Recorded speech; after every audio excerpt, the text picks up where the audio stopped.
15 feet of rope, a step stool, and enough cyanide to kill a rhinoceros. It was a pretty good weekend for old Nick Bradley. Michigan goes to Iowa, hostile territory. Top five teams go there to die. Not this top five team. Michigan gets it done. Wasn't even that close. Like Iowa, I don't know if you put traffic cones defensively against the Iowa Hawkeyes, I'm not sure they'd score a point. Michigan State embarrassed yet again, although this time it was a little bit slightly competitive where like everybody still gets orange slices after the game level of competitiveness. Still lost. Defense still got torched. Secondary made zero improvements. Scotty Hazelton, Mel Tucker still talking about death by inches. We're 2-3. Let's keep chopping. Let's fix the inches. And then the Lions get the doors blown off by Geno fucking Smith and the Seattle Seahawks. 15 feet of rope, step stool, and enough cyanide to kill a rhinoceros. Pretty good weekend for me. Welcome back, everybody. This is the Detroiter. I'm your host, Nick Bradley. We're covering sports in the Motor City and the Mitten State. Thanks for coming in today. This is getting tougher and tougher as the weeks go by, isn't it? This kind of started off all summer long. It was kind of fun in games, right? We're talking about, oh, these guys might be decent this year. We're getting pumped. Michigan's going to have a good team. MSU, we thought, would have a decent team. Like, think about that. We went from, I think MSU will have a good team, to I thought decent, from I think good, I thought decent, not great. The Lions, maybe the most frustrating of them all. I mean, if you're a Michigan fan, you shouldn't be frustrated about anything. They won that game pretty cleanly at Iowa. There was never really any moment where you kind of felt the tide turning, never any moment where it felt a little sticky, felt a little sweaty, not in the good way, not in the porta potty behind the Wendy's at 2 a.m. on a Friday night type of way. Michigan kind of cruise controlled, right? They didn't light it up necessarily either, but Iowa's got a great defense. I think they're ranked one, or they were ranked one. I know they were ranked super highly. Michigan kind of cruised along. Again, didn't put up an insane number of points. The offense, it's not like they scored every time they touched the ball without opposition. The Iowa defense gave a little fight. They wanted to be there, right? They weren't totally up to the test, but they were far more up to the test than the defense was. And in the end, it's exactly what I thought would happen. It's what I said last week on the pod. At some point, as great as your defense is, I watched this happen for 2 consecutive years, up close and personal at Michigan State. You can have the best defense in the world. If your offense is a 3 and out every single time they get the ball, and everybody knows it, your fans know it, their fans know it, your coaches know it, their coaches know it, your players know it, their players know it. Your own fucking quarterback, Spencer Petras, is going out there like, it'd be cool to pick up a first down this time. He knows that they stink. He knows they're not going to do shit. Junior Colson's out there like, this guy, he's looking at Coach Harbaugh like, Coach, we had the practice on Friday to play this dude? We could have gone to the movies. We could have done anything, Coach. We had the practice to face this 9th-year Spencer Petras, has never singularly once improved, with an Iowa offense that has also never improved, bum-ass scoring offense. We had the practice for these guys. I mean, that's what it was. Iowa, you can have the best defense in the world. You can have the best players in the world. You can do everything you need to do according to the game plan. Attack every single one of J.J. McCarthy and Jim Harbaugh's weaknesses. If your offense is 3 and out every single time they touch the goddamn ball, it doesn't really matter what your defense is ranked. At some point, they're going to give out, because unless they happen to be playing the second worst offense in America, at some point your defense is going to give out. They're going to get a couple points scored on them. And once that other team hits like 14, that's the game. That's all. That's all you needed. That's it. I think Iowa scored one more in garbage time to get to 17, but the 14 points, I also predicted that last week. I said, I think if Michigan, I think they will struggle a little bit offensively. It's not going to just be a light it up, air it out, no problems in the world type offensive display. And they did. I think they performed pretty well offensively, all things considered, but it wasn't high flying. Let's put up 1,000 on these guys. I said, I think if Michigan gets to like 14, God forbid they get to 17, I just don't see a world in which Iowa scores that many points. And they would have won the game. Iowa scored their last touchdown when the game was totally over and nobody gave a fuck. But that 14 points would have gotten the job done. Like at some point, if you're a big boy team and you're playing in the Big Ten, you're playing teams like Michigan, If you can't score any fucking points, it doesn't matter what your defense is ranked, what your special teams is ranked, how many people are at the stadium. None of that shit matters. If you can't score any fucking points, you can't pick up first downs, you can't get across the 50 every once in a blue moon, you're going to get boat raced when you play good teams. Their only hope in winning that game was that JJ McCarthy comes in, tries to play a little too much hero ball, throws a couple picks. Maybe they get lucky. Michigan fumbles a few times. That was their only chance, is that Michigan fumbles at their own 20. And guess what? You only need to pick up one first down, Spencer Petras. Can you do that? Probably not, but it's a lot easier than 8 first downs. That was Iowa's only hope. They didn't get those turnovers. The offense didn't snap out of whatever it is that they're in, the lifelong coma that they've had since Kirk Ferentz got there, and they lost the fucking game. They lost at home. Top 5 teams go there to die. Not Michigan, not in 2022. So big win for Michigan. Big win. Their first like real test, right? The Maryland game the week before was a little close. Taulia Tagovailoa, we talked about him. State fans, we got a good look at him this week. Obviously, we've played him last year and shit, but you got a good look at him this week. Like, pretty frisky quarterback, can make plays. Doesn't matter. Similar type guy where doesn't matter how good your offense is. Doesn't matter, or I mean, doesn't matter how good your offense is. Doesn't matter what the spread is. Doesn't matter how much you're supposed to beat Maryland by. As long as they got Talia Tagovailoa and then they got a couple NFL guys on the outside, they'll be in it. They'll make it interesting. They're going to score some points for sure. They're going to score some points for sure. You'll stop him for sure. He'll make some mistakes for sure, but they're going to score some points. Can you score more? That's what it comes down to. Iowa couldn't be more the opposite. They've got the stout defense. They're going to make it tougher for you to score points, but they're not going to put any pressure on. They're not going to get your offense thinking, fuck, we got to score every time we get the football. It's like the dead opposite of what's going on with Michigan State. MSU right now, every time the offense gets the ball, I would imagine Peyton Thorne, the offensive line, Jay Johnson calling the plays. Everybody's kind of the feeling we have to score every single time we get the ball. Adding that pressure does not help things, especially when it's an offense that is already struggling, especially when it's an offense that put up 13, 14, something like that this week.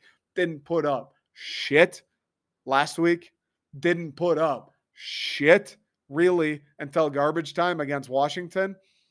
And then you get the mindset of we need to score every single time we get it. That's a recipe for failure. Michigan never really was faced with that, and they won the game. Michigan, yeah, like you have to feel great if you're a Michigan fan. You have to feel fucking great because you just faced one of your bigger tests. You know you're going to get Michigan State. You know you're going to get Ohio State, and you know you're going to get Penn State every single year. You have to win those other games. You have to win the cross games, East West games when you have to travel to an Iowa. And yeah, it's not Ohio State. Yeah, it's not Penn State. It's not even Michigan State as bad as we are this year. But you're going to a fairly tough place to play. Iowa, they'll win 8, 9 games a lot of years. They have the stout defenses. They've won big games before. Like, you got to win those games if you're Michigan and you want to do what you want to do. You know that you're going to have a slugfest when Penn State comes to Ann Arbor in a couple weeks. You know it's going to be a battle to the death no matter how bad Michigan State is on Halloween. You know it's going to be a dogfight on Thanksgiving weekend when you have to travel to Columbus. Those are all givens. You need to take care of everything in between. And that's their big test as far as I see it. I mean, yeah, you got Indiana on the road, but you should win that game. Rutgers on the road. You should win that game. Nebraska, Illinois, all these other games. It's like anything can happen, no doubt. The Big Ten is a little bit of the survive and advance vibes. You felt that against Maryland the week before where you start to get a little nervous and it's like, all right, let's just win the fucking game. I don't care what the score is. I don't care if we beat the spread. Let's just win. You've escaped, I think, the biggest quote unquote trap game on your schedule. You went into Iowa City, you got the win, you got out. Nobody got hurt that I know of. No close calls. There was no last minute field goal to knock you off. And now you're going to go to Indiana and play a bad Indiana team, probably destroy them. And then you got Penn State at the big house, and you really find out what this Michigan team's about. Michigan looks good. There is no denying that. Michigan deserves to be ranked in the top 4 as they are, as I'm sure they'll probably stay at 4. I know Georgia struggled, but the SEC bias is real. I mean, Alabama struggled. They didn't move down. So Michigan will probably stay at 4, but they deserve to be there. They've taken care of business. They've smoked the bad teams. They've beaten the frisky teams, Taulia and the Terps, Iowa with the defense, and now you play Indiana, and then it's a bit of a gauntlet. Penn State, number 10, Penn State, who I think is better than a lot of people, including myself, thought they would be this year. They come to Ann Arbor. They, I'm sure, want revenge. That Penn State Michigan game always feels like a big one, and I'm sure it will be once again. It sucks that it's at noon, but I'm sure it will be once again. Following Penn State weekend, Michigan gets the bye, which is big. Nice time for the bye. Is that what, week 6, week 7? They'll get that bye right in the middle of the season. That's a beautiful time for the Wolverines. And then off the bye, you got Michigan State in Ann Arbor, a couple more layups with Rutgers, Nebraska, Illinois, and then you close it out with Ohio State. So this was like the first leg for Michigan, the first of 3 legs where you're going to get tested. Iowa on the road, and then in a couple weeks, you get Penn State, Michigan State back to back, even though there is that bye week in there. And then the third leg, Ohio State and Columbus. Those are the 3 big obstacles if Michigan wants to repeat as Big Ten champs. Michigan wants to go back to the college football playoff. Those are the 3 big obstacles.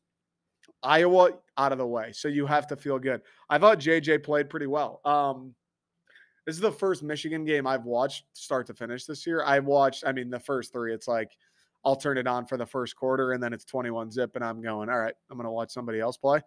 Maryland last week, I wanted like the second half, most of the second half I watched. But this Iowa game was the first Michigan game this season I've watched start to finish the full game. I thought Michigan looked good, to be totally honest. Again, I said it the last couple weeks talking about Michigan's defense. Like the first 3 weeks when you're playing UConn, Colorado State, Hawaii, it's hard to sit there and go, yeah, this defense really is elite because you're locking up fucking garbage pail teams.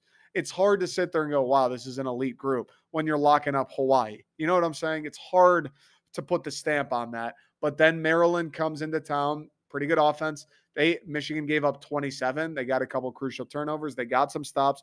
They looked much better than Michigan State's defense did against Maryland. You have that to hang your hat on, although it's not much. World's worst fucking coat hanger, if that's what you're hanging your hat on, or hat hanger, whatever.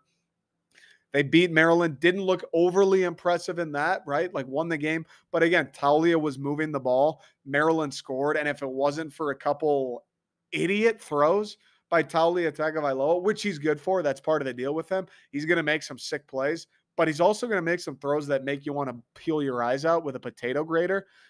They gave up some points. And then Iowa this week, I know one of their touchdowns was garbage time. But even giving up that first touchdown to Iowa, it's like, all right. They did play well. Giving up 14 to anybody, that's a good week for your defense. I don't care who you are, and I don't care who you're playing. But still a little similar to those first 3 weeks where it's like, you kept Iowa to 14. Kept the worst offense in America to 14. I'm not, I can't get on here and toot your horn for you for that.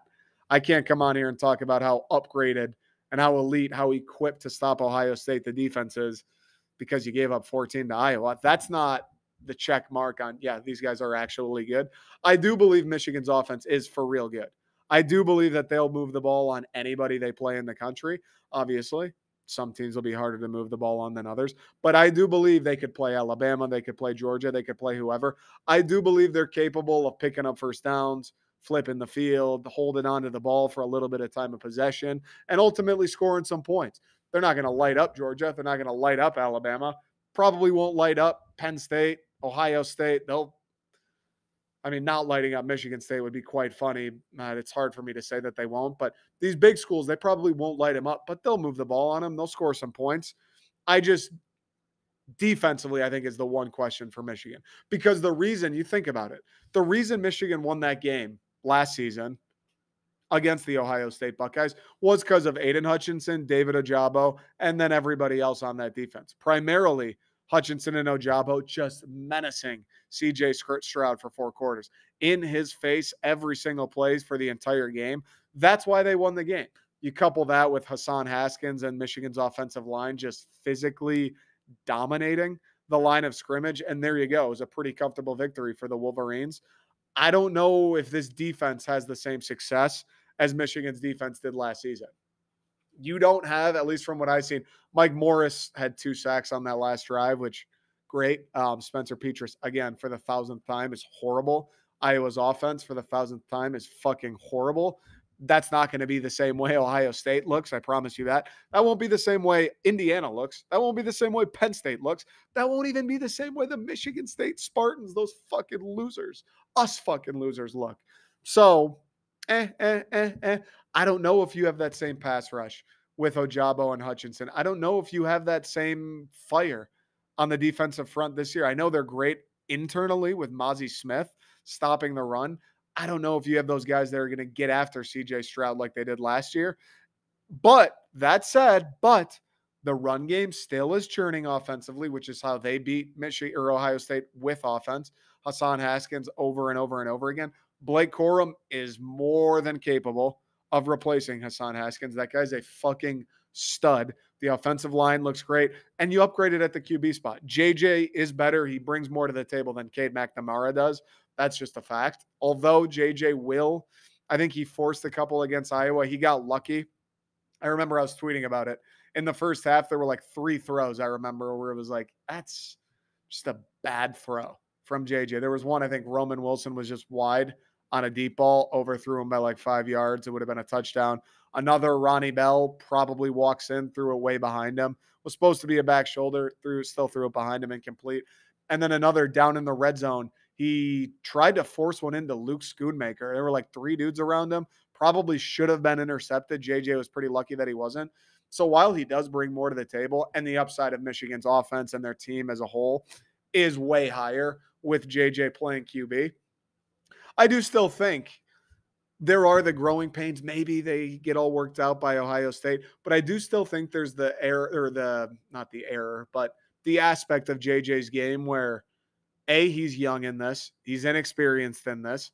B, he knows he's the fucking man. He knows he has a cannon for a right shoulder. And C, he's got the mindset of like, I can make any play on the field. So when he throws that ball to Schoonmaker and it's watching the replay, you're like, dude, what are you doing? That's going to end up costing him. Whether it happens before Ohio State, hopefully that happens like 5 times against Michigan State, and that's how he learns from it. But that might happen before Ohio State. It will happen, though. He's going to force some of these throws, and they will eventually get intercepted. Can't do it against Penn State. If you're a Michigan fan, you're probably sitting there going, can't do that shit against Michigan State. He's going to do it. He's made a couple throws where it's like, I know you're sweet. And he makes crazy plays too. Don't get me wrong. He made a couple plays against Iowa with his legs and with his arm where you're like, yep, that's why you start and Cade McNamara doesn't. He still gives you both sides. He still makes unbelievable plays that are favorable, that you are like, wow, this kid is a fucking 5-star. He does that too, but he will remind you that this is his first year starting. He will remind you that he has a little bit of the I'm the man, I can do anything on a football field mentality, which I think is a good thing to have. I think quarterbacks, the elite ones, all have that. They just learn to hone it in over the years. Like Aaron Rodgers has that. I can make any play, any throw on the field, any given time. I'm sure a lot of Aaron Rodgers' interceptions, especially early on in his career, were due to him just throwing balls where it's like, Aaron, we know you're a freak, but don't do that. It's just a bad decision, buddy. We know your arm is made of rubber, but don't do that. It's a bad decision. So JJ will learn. Those times will come, and he will learn. But all things considered, I think Michigan looks very good. That was a pretty convincing win. I thought the game would be closer. Again, it wasn't like they steamrolled Iowa or anything like that. I thought it would be a little closer. I thought Iowa would make them sweat a little bit more, but Michigan's defense was up to the task of shutting down the worst offense in America, and Michigan's offense overcame Iowa's defense being their strength. So kudos to Jim Harbaugh. Kudos to J.J. McCarthy. Big kudos to Blake Corum. Again, he was kind of the guy that led the charge offensively. If they can do that, it's another thing that'll make JJ's life way easier. If you can turn around and give it to Blake Corum 25 times a game and it works, JJ's life becomes infinitely easier. Everything about JJ's job becomes easier if you can churn. And their offensive line has moved everybody that they've played. Blake Corum has been productive against everybody that they've played. Donovan Edwards, everyone that they've played. They've run the ball every single week. I don't see why they won't be able to moving forward. There isn't a defense on their schedule. Iowa was the one where it's like maybe Iowa will be the team that, your strength is the run game. Iowa loves stopping the run. Maybe Iowa will be the team to give you some problems offensively. No, Michigan operated pretty smoothly, and I don't see another defense on Michigan's schedule that's going to give you major problems. I mean, yeah, Penn State's defense is going to have some athletes on it. Yeah, I'm sure they're going to get after you a little bit. They know what Michigan likes to do. They're going to try and take it away, but I still think Michigan's offensive line will still be able to move pieces up front. Michigan State, their defense fucking blows. Our defense fucking blows. And Ohio State, same deal. Yeah, they got athletes. Yeah, they'll have good players on it. Yeah, they're going to know what Michigan wants to do. They know exactly how they lost that game last year, getting pushed around in the trenches. They're going to do everything in their power to stop it. But at the end of the day, they can know what you're doing. They can want to stop it. The question is, can they? And I'm not so sure they'll be able to. So if you're a Michigan fan, good win this week against Iowa. You got to be feeling pretty good. Survive Indiana, and then it's Penn State at home, and we can get the juices fucking flowing for that one. All right, let's talk about the bad. Let's talk about what inspired me to go to Menards and buy them out of rope and cyanide. Quick break. We'll talk Michigan State losing to Maryland. We'll talk about the fucking Lions too. I guess let's start with Michigan State, huh?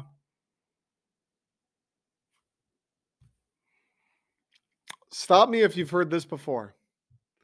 Michigan State loses. Michigan State loses to Maryland. Michigan State's defense gets absolutely fucking roasted through the air by Talia Tagovailoa. Michigan State's offense cannot do anything once the whistle blows for halftime. Peyton Thorne looks pretty good in the first half. Looks absolutely atrocious in the second half. Scotty Hazelton, Mel Tucker, anybody who has anything to do with the defense didn't do a whole lot. Sure, they were better in the second half. Gave up 6 points in the second half when they literally couldn't pick up a first down. And Maryland probably felt more comfortable than they have in a football game since 1992. Sure, the defense was better in the second half when that was the case. Absolutely. They lose to an inferior program, the Maryland Terrapins. Um, just a dejecting feeling surrounding the game. Another game where watching it live in real time as each single play happened, you're just like, God damn it, this sucks. Every single time there was a moment, it's so crazy how similar MSU is to the Lions, minus the Lions have the best offense in football thing. Because MSU, not only do we have the worst defense, we also somehow have a dog shit offense. Crazy. It's crazy though how similar Michigan State is to the Lions and the fact that every single time there's a big play, anytime there's an opportunity for the momentum to shift for the first time all game, the momentum to shift from the other team to either MSU or the Lions. Every single time it feels like there's that play that could be the spark to winning this game. Every single time, all season long, without fail, Michigan State blows it. Every single time. All of the times that there's that one play where it's like, all right, okay, here we go. All right, big third down stop here. Let's get off the field and maybe we got something. Nope. Huge. We need this third down, Peyton. Need to get into the red zone. Need to score a touchdown. Nope. Any single time there's an opportunity for State to get into a game, to take back a little bit of the momentum and make it feel like, all right, this one's going to come down to it. This one's going to be close. MSU's going to be in it till the end. We're going to make these guys work for it. Any single time a play like that comes around, Michigan State just fucks it. Lions are the same way, but we're talking about Michigan State right now. It's just tough to watch, man. It's just tough to watch. I don't know what else to say. Like, I think today's going to be one of the shorter, if not the shortest pod I've done since football started, because at some point, what do you want me to come on here and say? I'm a Michigan State guy. I love Michigan State. Went to school there, watch them every fucking Saturday as much as I may not want to. I'm still yesterday or Saturday, we're in Huntington Beach. There's an air show. So there's like these F-18 Super Hornets flying around. Badass planes, dude. The sun's shining. It's like 75. Planes everywhere. There's people everywhere. It's Saturday. You're day drinking. Everybody's feeling good. The ocean's right there. There's a little bit of a breeze. People are wearing swimsuits. They're in beach get up. There's young people around, some nice looking females. There's dudes partying. We're talking football. Guys on the beach tossing the football. Everybody's having a good time cheering on the planes. And I'm just sitting at our table looking at my phone like this, just in disgust. Everybody, a plane goes by, a fucking stealth bomber goes by, and people are like, yo, clapping their hands. And I'm sitting at my table alone like this, going, God damn it, Peyton Thorne. He's wide open. God damn it, Jaden Reed. You're our guy. You're a leader. You cannot drop 3 passes in the second half.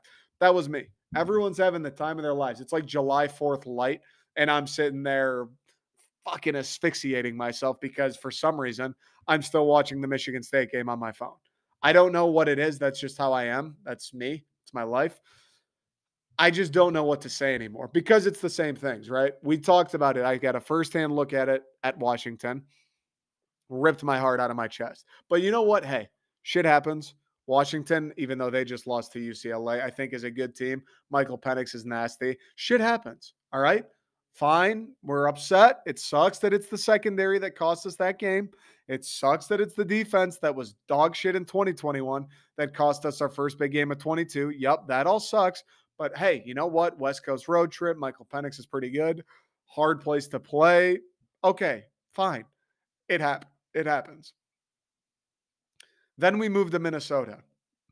Surely, after being embarrassed on the road in Seattle, thousands of Spartans made that trip. Surely, after being embarrassed on ABC primetime in that game, Michigan State doesn't allow Minnesota to do that to them. Back in East Lansing, coming off that loss, with that defensive performance, surely that doesn't happen again. And if Michigan State does somehow lose that game to the Golden Gophers, of course it's because they struggled to score or it's back and forth. It's a 27-24 tight, hard fought Big Ten football game. Of course, right? That has to be the way that game goes. They host Minnesota. They get beat worse by Minnesota than they did by Washington. The defense looks worse against Minnesota than it did against Washington. They've made no adjustments. They've changed 0 personnel. They've done nothing to get better on the defensive side of the ball, or at least it would appear so. At least the results, the productivity, what I saw on the field would show nothing was done to improve. They looked at it, they went, you know what, Scotty? For some reason, I trust you. Even though your plan didn't work all last year in 21 and it just got fucking shredded to pieces by Michael Penix and the Washington Huskies. You know what, Scotty? Let's try it again against Minnesota. They paid the price. Another embarrassing performance. So at this point, we're 2-2. One Big Ten loss, and it's a horrible one at home. People were pissed. People were booing. Not a good loss. Not a competitive game. An embarrassing loss that like should never have or should never happen at a place like Michigan State. Never. I mean, it happened against us to Ohio State last year. Just an absolute shit kicking. And even though it is Ohio State and that game was at the Horseshoe, after that game, I was like, that should never, ever, ever, ever, ever, ever fucking happen ever again. And that was Ohio State. That better not fucking happen against Minnesota. That's pathetic. So we're 2-2. 2-game losing streak. Both of the good teams we've played, forget good teams, both of the real teams we've played have absolutely beat the fuck out of us. One at home, one on the road, both non competitive, both embarrassing performances. Both times the defense makes the same exact mistakes. Now we got one loss in the Big Ten. Yeah, what if we win out? Everything we want still in front of us. That's horseshit. You're going to lose to Ohio State. Now, the Big Ten's beyond reach. Obviously, they're not going to the college football playoff. Maybe make a bowl game and beat Michigan. We have 2 things left this season. Win 6 games. See if we can win 6, Mel. Hey, Scotty, see if you can play enough defense to win 6 games, buddy. How's that sound? See if you can win 6, go to a bowl game, and see if you can beat Michigan. That's where we're at. That's where Michigan State's at. And it's the same horseshit problems that it was against Washington. It's the same horseshit problems that it was against Minnesota. It's the same horseshit coaching, horseshit game planning that occurred in both of those games. It's the same thing that happened against Maryland. Taulia Tagovailoa, 32 for 41, 314 yards and a touchdown. Antoine Littleton the second, 19 carries for 120 yards and a touchdown. Just non-competitive defensively. And there are other guys that had rushing yards. I just don't even feel like listing everybody. So between two guys, that's 434 yards, a couple touchdowns, didn't no interceptions, no fumbles. Didn't really get near Talia Tagovailoa all day. Yeah, we can roast the secondary all we want. Remember when Jacoby Windman was on the team? Remember when Jacoby Windman, we were like, holy shit, I can't believe Mel Tucker went out and got this guy from UNLV. This dude's a menace. Brandon Jordan, school of pass rushing on display. Von Miller learned his pass rushing skill set from Jacoby Windman. Remember that? I haven't even heard Jacoby Windman since they played Akron. Haven't even sniffed him. Don't even know if he's on the team. Does he travel for road games? Haven't heard a fucking peep about Jacoby Windman in 3 straight weeks. And forget Jacoby Windman. Lord knows if you're not hearing from him, you're not hearing from a single other guy in that front four. Nobody on this defense. Brandon Jordan might be the greatest to ever do it. Maybe so, if Von Miller's his client. Brandon Jordan, as great as he is, as great as a recruiting tool and all that shit, he's going to be. Not one guy in this front four comes anywhere near the opposing team's quarterback week in, week out on Saturdays. We don't generate anything even faintly resembling pressure every single week. And yeah, the secondary sucks too. Yeah, Amir Speed. How the fuck did you get on scholarship at Georgia? Yeah, Ronald Williams makes the same exact mistakes every single week. And for some reason, Mel Tucker insists on putting him on the field. One of the reasons I'm very upset with Mel. Yeah, Chester Kimbrough couldn't guard a kid on fucking wheelies, rollerblades. I don't know. I don't care. Heelys is probably what I was thinking of. Sure, the secondary blows. The best secondary in the world can't cover guys for 15 seconds. The best secondary on the planet is going to struggle when a quarterback at the level of Talia, Michael Penix, and I guess Tanner Morgan, even though I think he fucking sucks. He was just a product of getting to play Michigan State. A guy with any of their skill levels, apparently, if you let him sit in the pocket all day with nobody, forget sacking him, forget hitting him as he throws, forget making him throw the ball before he wants to, with nobody even making him move, nobody even forcing him to take 2 steps to the left before he throws the 40-yard fucking post corner. Nobody even making him a little uncomfortable that he might get touched. Never. Any of those 3 guys, not one single fucking time. I don't care who you have on the back end. It could be the Legion of Boom. If you never apply any pressure to the opposing quarterback, your secondary is going to get fucking shredded. Plain and simple. And we don't apply pressure. The secondary's taking the brunt of it. Scotty Hazelton's taking the brunt of it, which he should. He should be fired regardless. I don't care what the scheme, talent. I don't give a fuck. I've been saying the talent because, again, I don't want this to get lost in translation. I do believe in Mel Tucker. I do believe Michigan State is going to be an elite program. I do believe the years of we win 9 games at least every single season will be upon us fairly shortly. Maybe not next year, but I think by 2024, we will be a program, a team, the talent level, the coaching staff. We will be at a spot where we're capable of it's either 9 wins or more every single year, no exceptions. Like you beat everybody that isn't named Michigan, Ohio State, Penn State. Those are the only games that are toss ups. Everybody else, you win that fucking game. Minnesota, you win the fucking game. Maryland, you win the fucking game. Who do we have? We have Ohio State this week. But the point remains. You get what I'm trying to say. I think by 2024, we still will achieve that. I believe in Mel Tucker. The recruiting's still going swimmingly. I think the recruiting will only get better. I think Mel Tucker I think he's the type of guy who views his football program from a businessman's mindset. The way he talks about it, he talks about it like a business. He went into Alan Haller's office when he interviewed for this job with a binder, How to Win a National Championship at Michigan State. He's studied under guys like Nick Saban. I do believe Mel Tucker knows what he's doing. I do believe when the time comes, whether it's a few more games from now or at the end of this season, he will look Scotty Hazelton in the eyes and tell him to get the fuck out of East Lansing and never come back.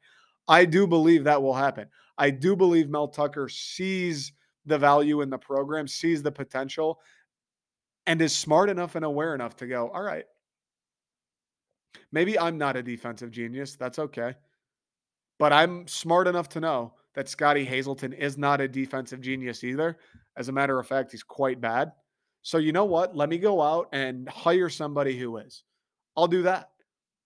I think Mel Tucker is capable of that. I think that's how Mel Tucker A wants to run the program for his tenure, and B has run it a little bit. Like going out and getting a guy like Brandon Jordan. Yes, there's the whole NFL thing and the recruiting hype and all that, but I do think it's a sign of Mel Tucker going, listen, why would I be a great defensive ends coach? Why would I learn or spend my time coaching defensive ends when instead I can spend my time going and getting the guy who's the best at coaching defensive ends? I think when the time comes with Scotty Hazelton, he's going to go, why would I be the defensive coordinator? Why would I try and improve my defensive game planning abilities? Why would I try and call the plays when I can fire Scotty Hazelton, go out and get the next best defensive coordinator, right? I think that's what Mel Tucker will do. Lord knows. And here's the thing with Mel. Here's how we're going to find out if this will be the real deal or not, if he does something like that. Because I said it last week and I'll say it again this week and I'll keep fucking saying it until this defense can string together like 3 games where they hold their opponents under, I don't know, like 400 yards.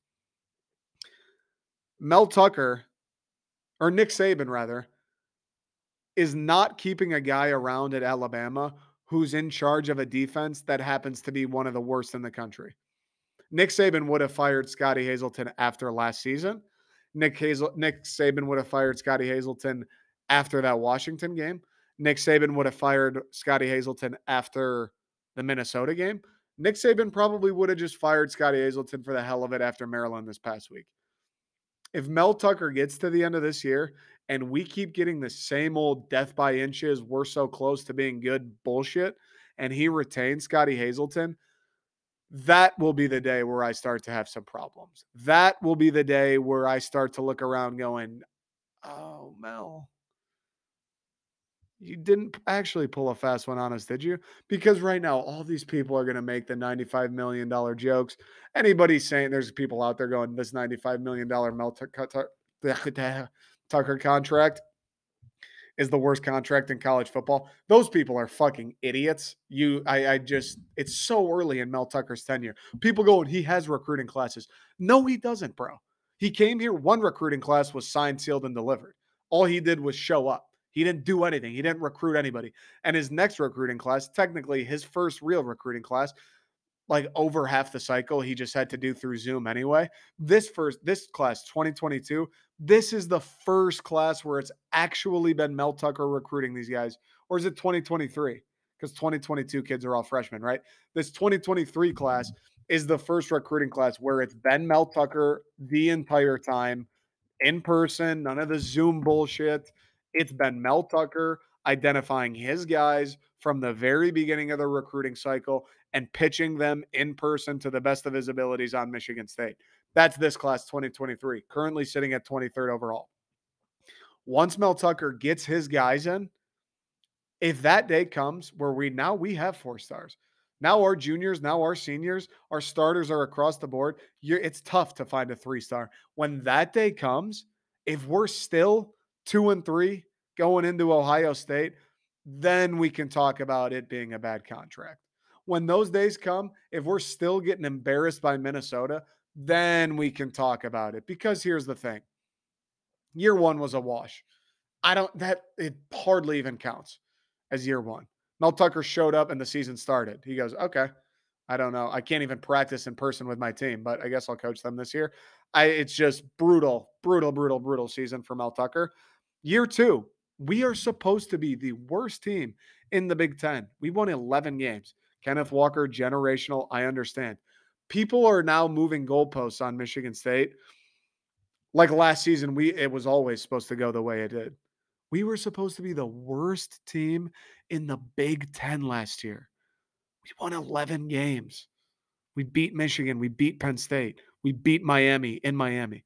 We were supposed to be the worst team in the Big Ten. Okay? This season, I think most people would have said, you're crazy if you told them we would be where we are right now. But this season was never supposed to be win 11 games, go to Indianapolis and win the Big Ten. The day Mel Tucker was hired, if you asked him about the year 2022, the fan base, people would have probably been like, I don't know, could we win like 7 games, 8 games? That would have been the hope. That would have been the hope. Are we going to achieve that? Probably not. Not the way that this team looks. But nobody would have been going, dude, if we're not winning 10, 11 games by year 3, we got problems. This is another year where we're supposed to be bad. This was never supposed to be this year. Last year was never supposed to be the year. Kenneth Walker boosted us. The defense, even though they still sucked, was better. That's a fact. The defense was better. The offense was worlds better. Peyton Thorne was infinitely better. And we won some games. It still was not supposed to be the year. Hey, shit happened. Things went right. Mel Tucker got some good guys in. We won 11. A lot of those guys left. A lot of their replacements are D'Antonio, darkest of the dark day era recruits, the 924th player from Illinois somewhere. He's just not going to get it done to some level. I do think the talent thing at some point, while I am going to hear Mel Tucker out on it the entire way. The talent thing, I do believe at some point is kind of a cop out because, again, is Minnesota that much more talented than you? I have a hard time believing that. Is Maryland that much more talented than you? Hard time believing that. At some point, that shit's going to come to pass. But right now, I'm not pushing the alarm on Mel Tucker. I want changes to be made. I guess, if he wants to hold off on firing Scotty till the end of the season, fine. The season's a wash anyway, so who gives a fuck? But changes need to be made. The thing that's also driving me nuts is the lack of improvement on defense. I guess they only gave up 6 points in the second half to Maryland, so there's an improvement within the game. Certainly the best half of defensive football MSU's played since Akron.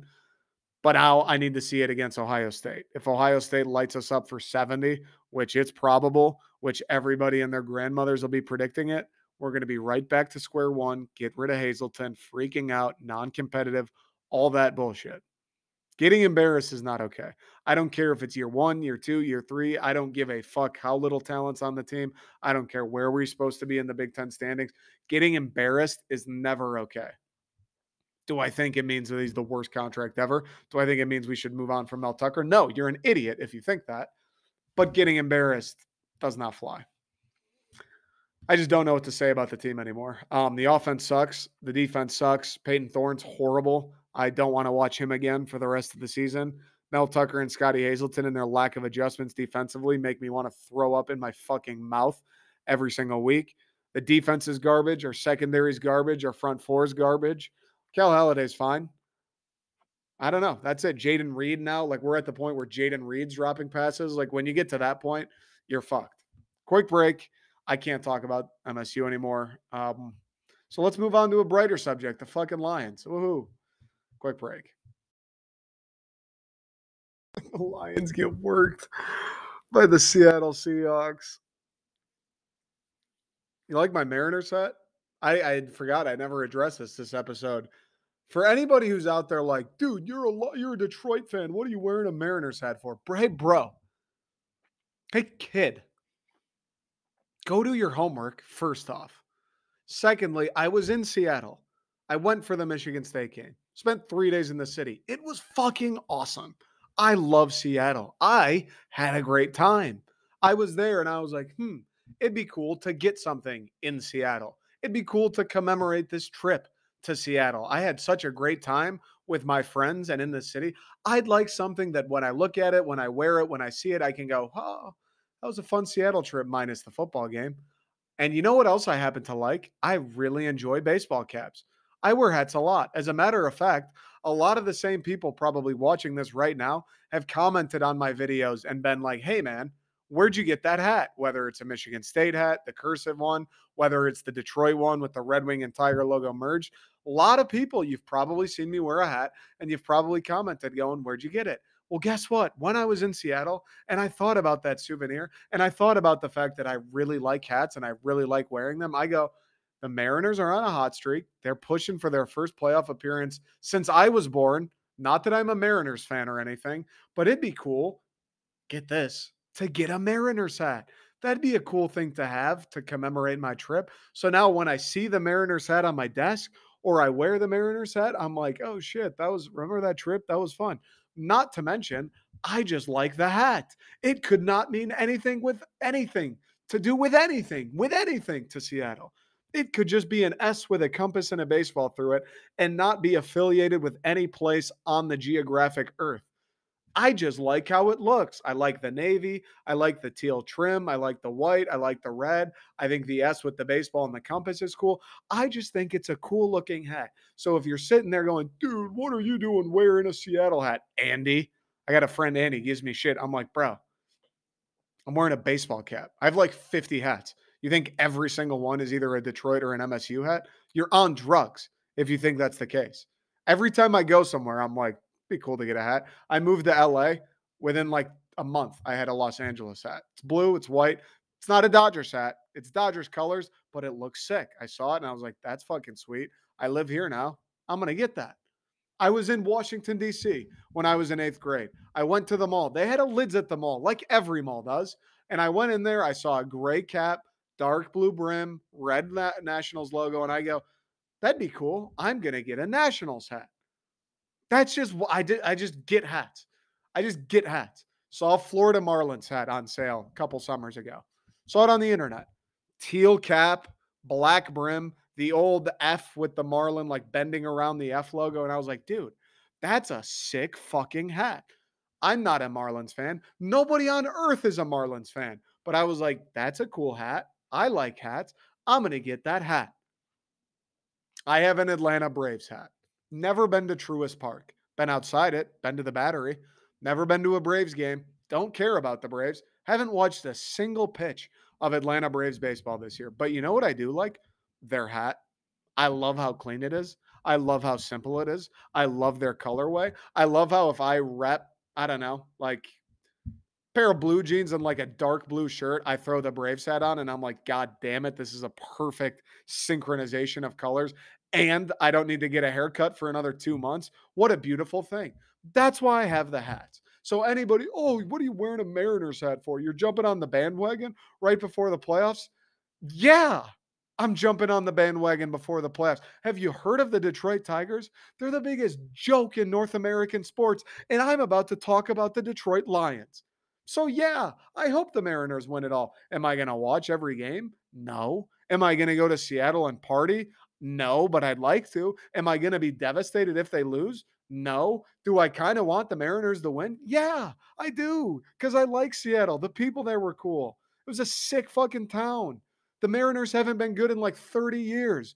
They have a sweet rookie, Julio Rodriguez. Yeah, it'd be kind of cool for the Mariners to win one. Now I have this sweet hat on top of everything. Oh, and by the way, the team that I do root for, the team that I did grow up loving, the Detroit Tigers, have been irrelevant since I was in college. So yeah, sue me. I'm wearing a Mariners hat because I like the hat and I was in Seattle and I decided to buy it. Fucking losers. I can't believe, dude. I don't even know what it was. I think I posted it on Instagram. When I was in Seattle. When I was in Seattle, naturally, we're taking pictures. Got back, had to hit the Insta, you know what I'm saying? See if any ladies are going to bite on the DMs. None did because they never do. But I got one of my buddies in the comments going, damn, now you're repping the Mariners. I'm like, dude, you think I'm going to go spend a long weekend in Seattle, have a great time, and not buy a hat? Like you go to Seattle and you buy a replica of the Space Needle made out of toothpicks. That's sweet. Good for you. I don't know what the fuck you're going to do with it. I don't know where you're going to put it, but that's great. That's your thing. I go to Seattle and I'm like, I'm going to just buy a Mariners hat. That'll be my thing. You can have your toothpick Space Needle.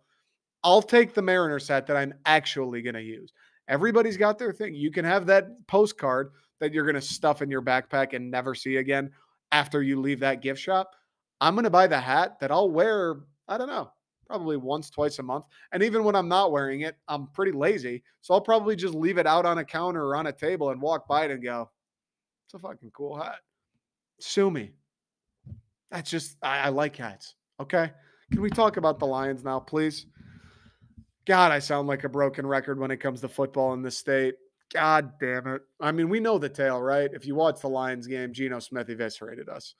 And the way the Detroit Lions have the uncanny ability to make subpar quarterbacks look like the greatest show on turf every time they fucking face one is unbelievable to me. It's not just Dan Campbell. It's not just this year. It's not just last year. Matt Patricia was doing it with Mitch Trubisky and the Bears every single week. All we heard, Mitch Trubisky blows. Bears fans hating on Matt Nagy for taking him. Little do you know, Matt Nagy worked in Chicago for 4 years because he got to play the Lions twice a year. He'd pull up to Ford Field. The Honolulu Blue would come to Soldier, and he'd go, Mitch, I don't know what it is, but I got a funny feeling you're about to have the best game of your fucking life today against the Detroit Lions. And sure enough, every single time we saw a good old Mitch Trubisky, he lit us the fuck up. And he just lost his job to a rookie in Pittsburgh in week 4. Go figure. The fact that that trait has seemingly carried over to the Dan Campbell regime is unfortunate. A trait I wish hadn't carried over. It sucks going into a game like this week against the Seattle Seahawks, where Geno Smith's their quarterback. They're one of the worst teams in the NFL. Geno Smith sucks ass, and he comes into your place. They score 48 as a team, and Geno Smith and his offense put up 41 of those. I I just don't have words for that. Honestly. I just what do you want me to say? Fire Aaron Glenn. All right, great. Fire Aaron Glenn. Add more talent to the defense. This draft, Brad Holmes, only draft defensive players. All right. I don't know. Our defense fucking sucks. What do you want me to say? Our defense sucks. Aaron Glenn does nothing about it, apparently. You know what the worst part is? They got torched by the Eagles week 1, and it was like, all right, fine. Jalen Hurts, that offense, A.J. Brown, those dudes are lethal, and they've been lighting everybody up that they've played. So it's like, all right, you're going to play nuts offenses. We know we don't have a great defense. This defense, I'm not asking for Aaron Glenn and Dan Campbell to put their minds together and figure out how to make this defense a top 10 unit in the league. I'm asking you to be like 22nd. I'm asking you to just be not the worst. That's all. Just don't be the worst. That doesn't feel like a whole lot to ask. And I know there's not a ton of talent on the defense. You still have Aiden Hutchinson. You still have Charles Harris. Still have Jeff Okuda. Malcolm Rodriguez has been great. There's still a couple guys out there. You have a ton of cap space. You could have made moves. You could have added to the defense if you wanted to. They didn't, and it probably made sense. Again, similar to Michigan State. This year for the Lions wasn't supposed to be win 11 games, make the playoffs, win a playoff game. It was not supposed to be that. Most people, I think the Vegas line was like 6.5 coming into this year. It was supposed to be pretty mediocre, maybe draft a quarterback, maybe don't. Use those draft picks, use those 2 first-round picks, maybe throw some money around in free agency, bolster the team, and then in year 3, next year, go try and win every single fucking game you play. That's where the Lions are at. That's where we were coming into this season. But what happened was we saw this team play week 1. We got the Hard Knocks hype, all of the offseason hype, the Motor City Dan Campbell hype. We heard about all the offensive line and how we were going to run the ball. And then we played Philly, and they did torch us, but we kind of torched them. It was a game where we were down early, down big early, had infinite chances to just roll over and die and say, you know what, Jalen Hurts, you know what, Philly, kick the fuck out of us, embarrass us in our own building, blow us out, let's everybody go home. Had the chance to make that game one of those. Didn't. Fought back, scored a bunch in the second half, got a couple stops in the fourth quarter. Jared Goff came alive. DeAndre Swift was the man. Ended up losing, but we fought back. We scored a lot of points. Offense looked pretty good. Week 2 comes around. All of a sudden, we're feeling pretty good about ourselves. Carson Wentz sucks. The Washington Commanders aren't very good. It's at Ford Field. We should win the game. We go out, score a lot of points. Defense is pretty good in the first half. Yeah, they give up some points in the second half, primarily the fourth quarter. But you can kind of look back and go, all right, well, we were up. We kind of took the foot off the gas. They came back a little bit. Whatever. Shit happens. Be more aggressive. 1-1, feeling good. Offense is humming through 2. Go to Minnesota. Kirk Cousins coming off an ass beating against those very same Eagles. We're in control of the game. We're leading. We're dominating time of possession. It feels like the Lions are the better team for majority of the game. The fourth quarter comes around. Dan Campbell pisses down his leg, burns a couple timeouts. Jared Goff, the offense stall a few times. All of a sudden, the defense couldn't stop Kirk Cousins and the Vikings if their fucking lives depended on it. We're calling offense like we have a 70-point lead, even though it's a 1-possession game with like 8 minutes left. We end up losing the game. Bummer. People are angry. Horrible clock management. horrible aggression and going for it on fourth down versus not going it on fourth down, horrible defensive play calling, horrible aggression on that side of the ball as well, just being so conservative, sitting back, letting Kirk Cousins do whatever you want to you, and you lose. You blow the game. You blow the lead. A game you should have won, a divisional game in Minnesota, a game that you had in your clutches, and it stings to let slip out. You lose it. Okay. People are a little angry. People are a little annoyed. People are upset with the defense not being able to get one goddamn stop to save their lives that entire second half. But okay, you were probably never supposed to win that game. Shit happens. Dan fucked up with the timeouts, but hey, this is the one. This is the one. He went for it when he shouldn't have gone for it. Kicked the onside maybe when he shouldn't have. Or no, that was Philly. Kicked the field goal when he shouldn't have. Didn't go for it when he should have gone for it. All right. Dan comes out. He says, I hate my decision there. I regret it. That won't happen again. Okay, Dan. That's the one. We'll give you that one. Still early. It's week 3. We're 1-2. We'll give you that one. Happens. Don't let it happen again. We'll give you that one. Fortunately, Dan, the next 3 games are cupcakes. Seattle, New England, Dallas, 3 teams that are not very good. 3 teams that I believe the Lions are capable of beating all of them, especially the Seahawks, probably the worst of the 3 at home. Ford Field, it's going to be loud. People are going to be excited. You're 1-2. Everyone wants to see you get back to 2-2. Then you got the Pats. Then you got the Cowboys. Winnable fucking games. 4-2 is not that crazy of a thing to say. Go beat Geno Smith. Go beat the Seattle Seahawks. They're one of the worst teams in the league. You guys look pretty good. We moved the ball on everybody. Surely we'll move the ball on the Seahawks. The defense, although it's not been great, they were good enough against Washington. They were maybe good enough against the Vikings until the very end, right? I think the offense had something to do with that Vikings loss, just as far as being conservative. But I digress. Go out, beat the Seahawks. You play the Seahawks Sunday. Geno fucking Smith at home in front of that crowd, and you let Geno Smith go 23 for 30 for 320 yards and 2 touchdowns. Rashad Penny, 17 carries for 151 yards, 2 touchdowns. Geno, 7 carries for 49 yards and a touchdown. Kenneth Walker has 30 on the ground. Eskridge has 6 on the ground. DK Metcalf burns you all day, and you lose 48 to 45. 48 to 45. And you know what the saddest part is? Amon-Ra St. Brown out. DeAndre Swift out. DJ Chark out. Some of your big playmakers didn't play. People are probably more nervous about shit. The offense has been great, but we're missing 3 of our big time guys. Are we going to be able to score? We put up 45 fucking points without 2 of our best players in Amon-Ra and Swift and another key player in Chark. Put up 45. And we lost the game. You should never in 10 million years put up 45 points and lose the game. The fucked up thing is Seattle is looking around this week. Pete Carroll, their fans are probably looking around today going, we got to fire the fucking defensive coordinator. This guy stinks. We just gave up 45 points to the Lions.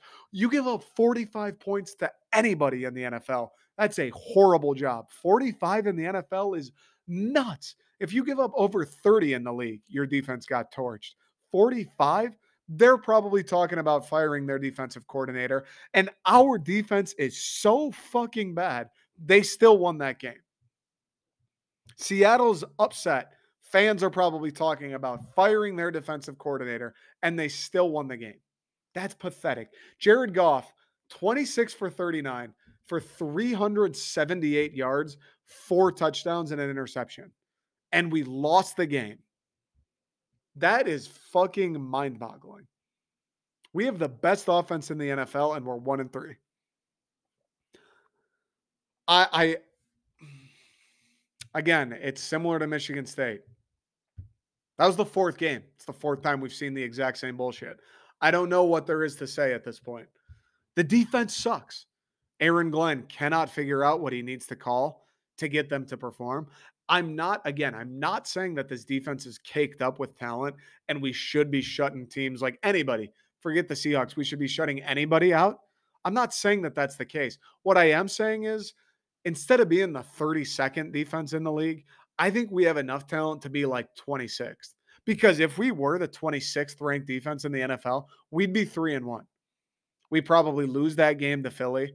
We still beat Washington. We probably beat Minnesota last week, and we beat Seattle this week. If we're just anything but the worst defense in the NFL, we're probably 3-1 right now. Those are the facts. As long as we don't have the worst, we could have the second to worst defense in the league.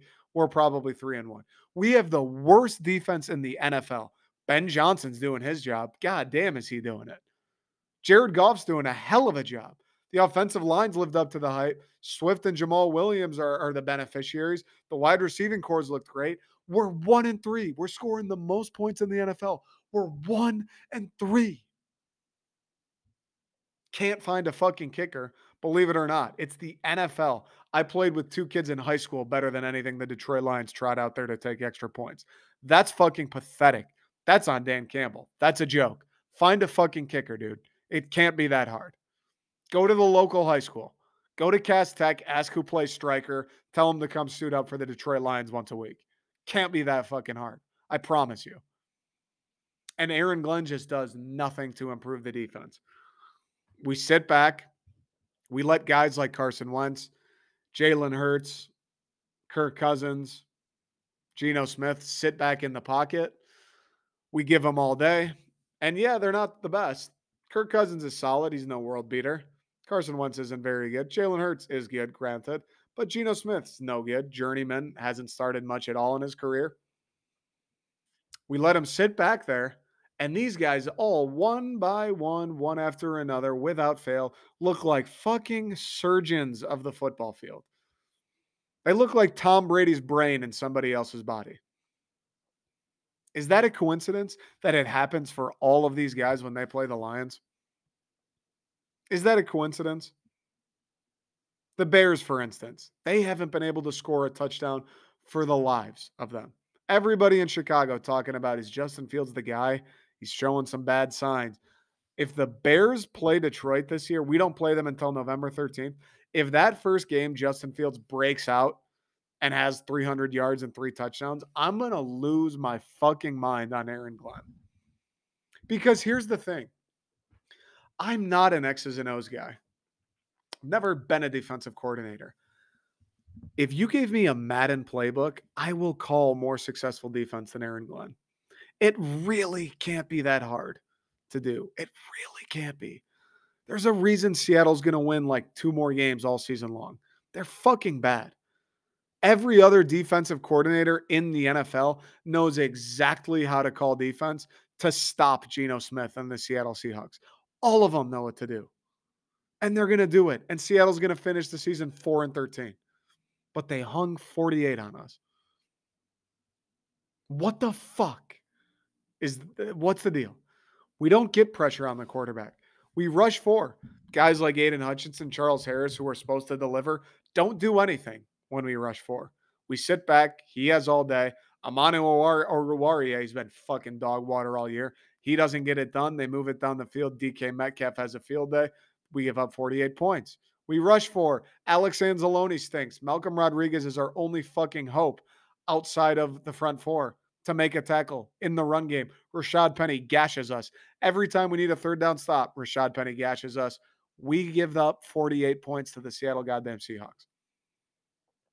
I mentioned it with MSU. How many times in that Lions game was there a big third down? Just get one stop. 3rd and 5, 3rd and 10, 3rd and 16. How many times did Seattle take a penalty to set them back? 2nd and 20, 1st and 20, 1st and 25, where they get behind the chains and it's like, okay, this is the ideal moment for a stop. And they get all that penalty yardage right back in the first play.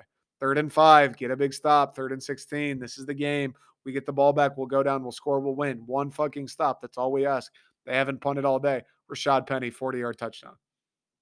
Every single time the Lions are on the precipice, every single time they get to that moment where they just need one play, and we got this thing, they fail to make it. Not only do they fail to make that one play, they go the whole opposite end of the spectrum and they give up a massive back-breaking touchdown. It's fucking pathetic, is what it is. It's fucking pathetic.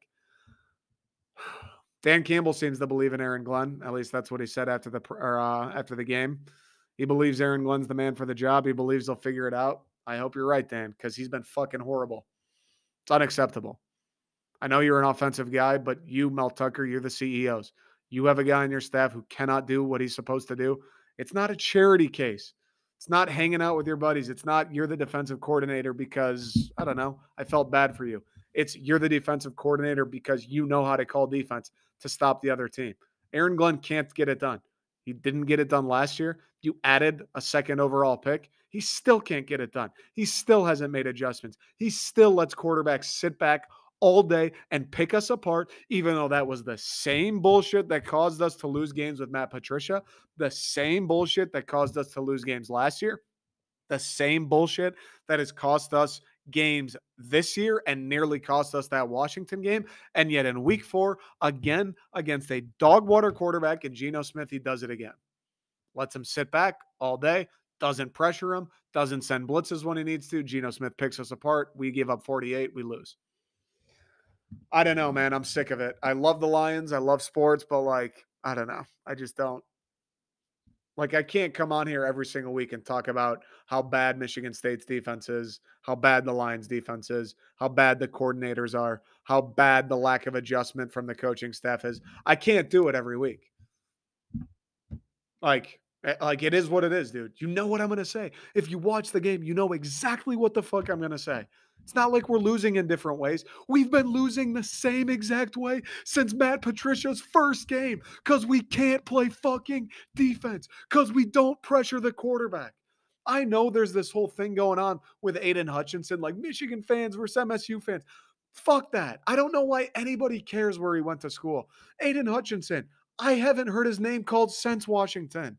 I saw some stats that it's like, oh, he's leading the league in rookie pressures. Okay, that's great. Oh, he's getting to the quarterback like 10th overall from rush ends. Okay, great. I didn't see him do anything yesterday. The stats might support him that, oh, he's pressuring the quarterback at a 42% rate. Is he? I didn't hear his name called one time. I remember him making one tackle. He tackled Rashad Penny for no loss. Good play, dude. You were the second overall pick. We need you to get a sack here and there. We need you to hit Geno Smith as he throws the ball here and there. Like, we need to be able to rush for and apply a little bit of pressure here and there. Ah, and I don't want to single out Aiden Hutchinson. I know I'm an MSU guy. He's a Michigan guy. Dude, I want Aiden Hutchinson to make people forget Lawrence Taylor ever existed. I want this dude to be a Hall of Famer while he's still in the league. Do you understand? Plain and simple, the facts are I don't care what stat you want to dig up. I've watched 4 games of Lions football. He's been a factor in one of them. He was getting after Jalen Hurts in the Eagles game. I'll give you that. He had a few sacks, 3, I think, against Washington. Great fucking game, Aiden. The last 2 weeks, I haven't heard him. I haven't seen him do anything. He's made 0 impact plays the last 2 weeks against Minnesota and against Seattle. 0 impact plays. You'd have no clue the second overall pick played for the Detroit Lions. And if you had to guess who it was, you'd guess it was Malcolm Rodriguez. It's unacceptable. It's unacceptable. And Aaron Glenn, if you know that's the case, after the 4th game and the millionth fucking time in a passing down when you've rushed for and you've sat back and the other team's quarterback has picked you apart for a first down or more, how about you send a goddamn blitz, dude? I don't know how that's so hard for opposing coordinator or for defensive coordinators to figure out. Feels like it happens with MSU too. We just don't get pressure. The secondary sucks. MSU doesn't get pressure. Other team's quarterback roasts us. Lions, same bullshit. We don't get pressure with 4. For some reason, we still do it. We sit back. Other teams' QB roasts us. And nobody changes it. Scotty Hazelton doesn't want to change it. He doesn't want to blitz, God forbid. Aaron Glenn doesn't want to change it. He doesn't want to blitz more than 3 times a fucking game. Aren't there defensive coordinators in the NFL who just blitz always? Like Dick LeBeau. Isn't Dick LeBeau a guy who's like, fuck it, we're going to just send heat every play. And if we get, we'll go down swinging.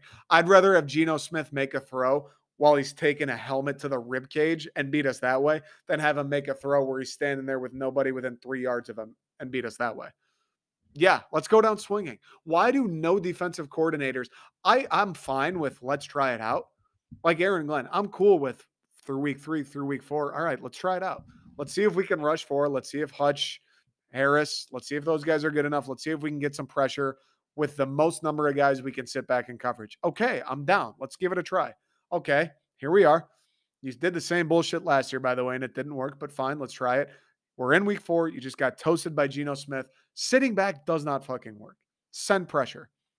Passing downs, inexperienced QBs, just not very good QBs like Geno Smith, who will get flustered under pressure, who will make shittier throws and poor decisions under pressure. Fucking send the house. Same with you, Scotty Hazelton, but god damn it. It's just so frustrating. It's the same thing every week. Meanwhile, we're just wasting the best offense in the NFL. Meanwhile, Jared Goff is playing out of his mind, and it's just for naught. I can't believe I logged into Twitter today and I see people talking about Jared Goff like not being the guy. Jared Goff, oh, it's okay. It's a good. We need to get a quarterback anyway. Jared Goff is mid or whatever people are saying.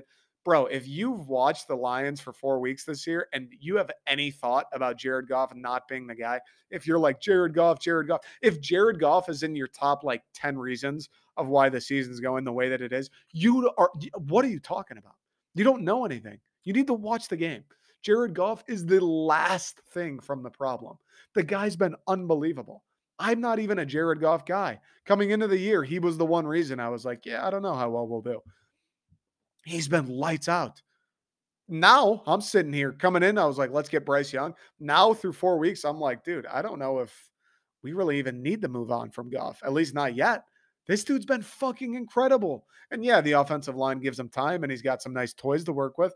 But shit, everybody needs something. Pat Mahomes isn't working with garbage. He had Tyreek Hill and Travis Kelce for quite a while there. You remember that? He didn't do it all by himself. Yeah, Jared Goff's not Pat Mahomes. Pat Mahomes had some help. Not a bad thing to have help. Jared Goff's been good. If you think he's the problem, you watch that game, you watch us give up 48, 41 to Geno Smith in that offense, and you're running to Twitter, you're running wherever, you're talking to your friends in the group chat, and you're even mentioning Jared Goff. That's like the first half hour of the conversation. Jared Goff comes up. You're an idiot. He's been great. So shout out to Jared Goff. Keep balling, buddy. Oh, I'm so sick of my favorite sports teams being the worst. I don't know. It'll be interesting. We're gonna do another episode Thursday, but I've like officially entered the apathetic stage. I've officially hit the point where I'm just like Michigan State, Lions, whatever. Get back to 500, and then I guess yeah, I'll get back in. I'll watch the games. I know I'm Mr. Positive. I know I'm Mr. Rally the Troops, but I don't know. All right, that's all I got. Secondstring.com. They're not on sale yet, but look how fucking fire this is. Let me stand up. Let me stand up real quick. Are you kidding me, dude? Look how fire that is. That's going to go on sale in October some point. We got new stuff coming this weekend, new stuff coming this week. Follow the Second String on Instagram so you don't miss any of the drops. Appreciate everybody who supported. The Teals are officially gone forever. Appreciate everyone who supported on that, who supports the podcast, all of that good stuff. Love you guys. See you next week. Or see you Thursday. See you Thursday. My bad.